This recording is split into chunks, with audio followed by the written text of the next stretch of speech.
Et salut à tous, c'est Max. Aujourd'hui, on se retrouve pour la toute dernière critique de The Walking Dead. Comme vous pouvez voir dans le titre, ma réaction n'a pas enregistré ma voix, donc je vous partage rien à part une critique, du coup, parce que ça sert à rien que juste des moments en fait.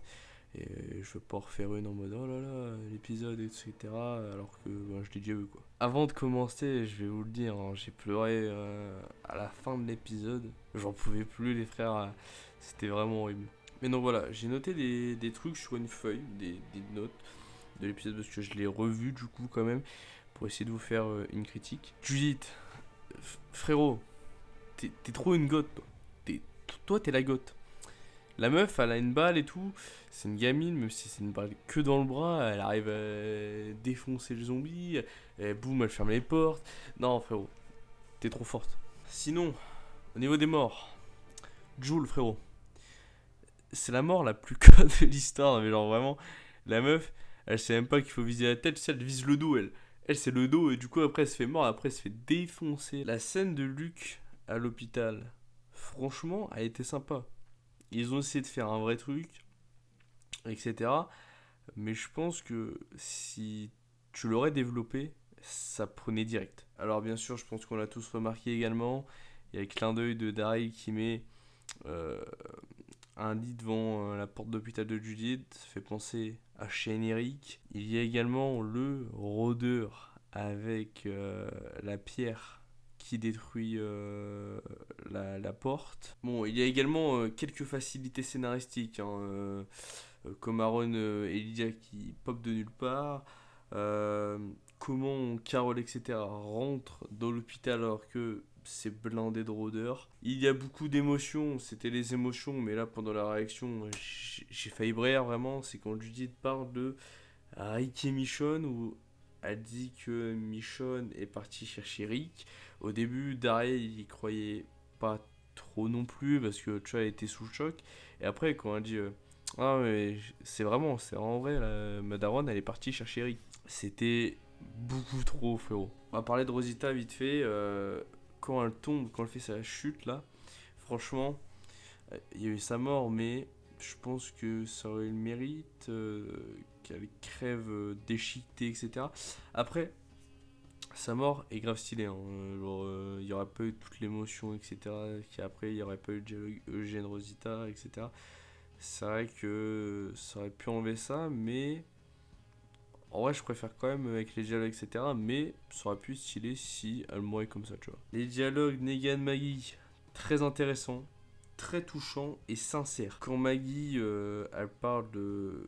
Quand elle voit Negan, elle voit Glenn et tout se faire défoncer avec le sourire de Negan en mode je t'ai bien pété la gueule, etc. Ouais, ça c'est bien, les deux, ils ont totalement raison. Negan, il est un peu écrit comme une chiotte un peu, j'ai envie de te dire, parce que Negan dans l'épisode 7 il dit ouais moi je vous aurais tous tués. L'épisode d'après il dit ouais non en fait je suis triste. Enfin bref, le mec il est bipolaire. Le duo Rosita Eugène, franchement que c'est bon. Franchement il a toujours été bien. On l'avait vu dans l'épisode 15, pas 15, 20, 21, je sais plus quand il s'est arrêté. Euh, les émotions que ça procure. La morsure de Rosita, tu peux t'y attendre à 10 000 kilomètres déjà, même avant qu'elle tombe, etc. Il y a des rôdeurs, elles le prennent de partout. Et après, quand Eugène lui parle, il dit ouais, putain, cet été. En fait, moi, dès qu'il a dit ouais, vas-y, moi je suis trop impatient de cet été et toi, et qu'elle répondait pas, j'ai compris direct. Parce que c'était sûr. Elle dit ouais, moi je veux profiter de chaque moment. Frérot, c'est triste, hein, c'est triste, mais ça se voyait quand même. Mercer, leader du Commonwealth, c'est strictement logique. Parce que Pamela, du coup, elle cède son pouvoir. Lance, il est plus là. Enfin bref, peut-être que plus tard, il fera un spin-off sur Mercer dans sa vie de dirigeant, ou je sais pas, mais peut-être. Ça se pourrait en vrai, je pense. Ça, j'ai trouvé ça très bien aussi. C'est que c'est Ezekiel qui commence à motiver tout le monde et qui dit ouais, moi je vais aider les autres direct et tout. Parce que c'est ce mec-là qui voulait justement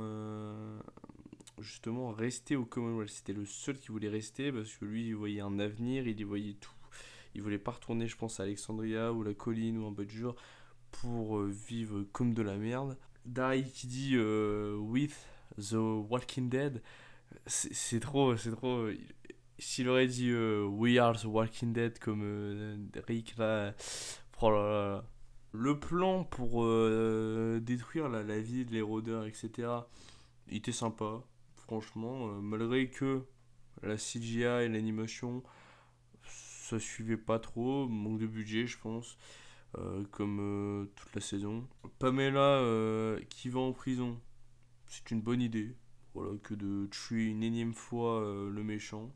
La scène du dîner, j'ai trouvé ça vraiment bien. Voilà, tout le monde parle, etc. Ça fait un peu penser, genre, tu sais, comme et si, dans le saison 7, épisode 1, où Negan il parlait, etc., tu voyais tous au dîner, faire un dîner. Là, en l'occurrence, ça se produit vraiment, malgré les événements qu'il y a eu. La scène de Daryl et Negan, quand ils se regardent, Goth reconnaît vrai Goth, voilà, il faut le dire. Je vais reparler de Rosita, mais putain, c'est. J'ai pleuré à sa mort, voilà, je vous le dis. J'étais vraiment ému. Et quand elle était sur le lit, etc., quand elle parlait à tout le monde, j'ai commencé à boire.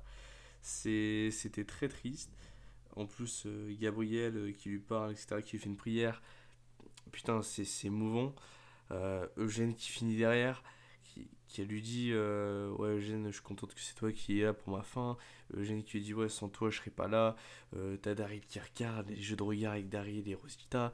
Même si Daryl, c'est pas un mec qui parle beaucoup, j'aurais aimé qu'il ait une scène avec Rosita pour lui faire ses adieux, même si je pense que Daryl, bon, il parle pas trop, donc voilà, c'est pas son fort vraiment. Et en plus de ça, c'est qu'à sa dernière scène, Rosita, son bébé, il dort.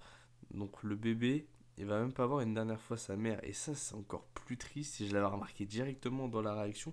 Je me suis dit, ah ouais, c'est chaud. Genre le bébé, il sait même pas que genre sa mère, elle va crever, elle va même pas le voir, etc. C'est chaud. Le cadeau de Negan à Judith. Putain, ils ont pas oublié ce duo. Ça fait plaisir à voir, même si dans le 23, pour moi, il aurait dû avoir une réaction. Il l'a pas eu, mais bon. Le duo, on l'a pas vu en saison 11. Tant pis. On le reverra jamais, de toute façon. Qu'est-ce que. Qu'est-ce que j'ai envie de te dire, mais voilà, le cadeau est très très sympa. Le dialogue de Maggie à Daryl et Carol, c'est pour clairement ouvrir les spin-offs quand elle dit ouais, venez, on découvre d'autres mondes ou un bail du genre. Daryl, la dernière scène, bah pas vraiment la dernière scène, mais ouais, vous avez capté, qui part en moto tout seul avec la fin de la musique, etc. Putain, c'était bien ça. Là, les gars, j'en pouvais plus. Genre, en fait, j'étais déjà en train de pleurer quand Rick il a apparu à l'écran. Du coup, j'ai repleuré encore plus. Mais genre, j'ai essayé de crier, genre en criant de pleurs. Genre, je sais pas, c'était hyper chelou. Dommage que ça n'avait pas enregistré parce qu'en vrai, c'était vite fait drôle. Mais voilà, Rick et Michonne, Larsen, vraiment très bien. Genre, je suis désolé, mais tout l'épisode est bien dans tous les cas. Mais quand il parle des morts, des vivants, des machins, des ceci, ouais, bah forcément que ça marche. En plus de ça, Rick qui est soi-disant prisonnier, ce qui est totalement logique parce que sinon il serait déjà revenu et là on voit qu'il essaye de revenir parce que là la scène là ça se passe je pense peut-être pas beaucoup de temps après qu'il soit arrivé au CRM. Ouais, je trouve ça très logique que ce soit un prisonnier, peut-être que maintenant sa hiérarchie a évolué on va dire, mais donc voilà, même les musiques c'était vraiment très cool. De toute façon, même la saison 11 en globalité, sur les musiques, j'ai pas grand chose à dire, hein. Mais donc voilà, moi j'ai aimé cet épisode. C'était le meilleur de la 11. C'était le meilleur depuis le Hears Negan. Je pense qu'il est même meilleur. Je pense que. Bon, en fait, je sais même pas quel épisode peut le dépasser. Le 9x05, c'est sûr. Mais je sais pas si on a s'il y a carrément des épisodes au-dessus de lui en saison 11, non. Saison 10, je pense pas. Saison 9, c'est sûr. Mais voilà. Mais donc voilà. Sur ce, on va se quitter. J'espère que vous avez aimé faire suivre ces réactions, etc. avec moi. Même si, comme par hasard, la dernière est la plus importante, entre guillemets, ne s'est pas déroulée correctement. Mais n'oubliez pas, nous sommes de ceux qui survivent.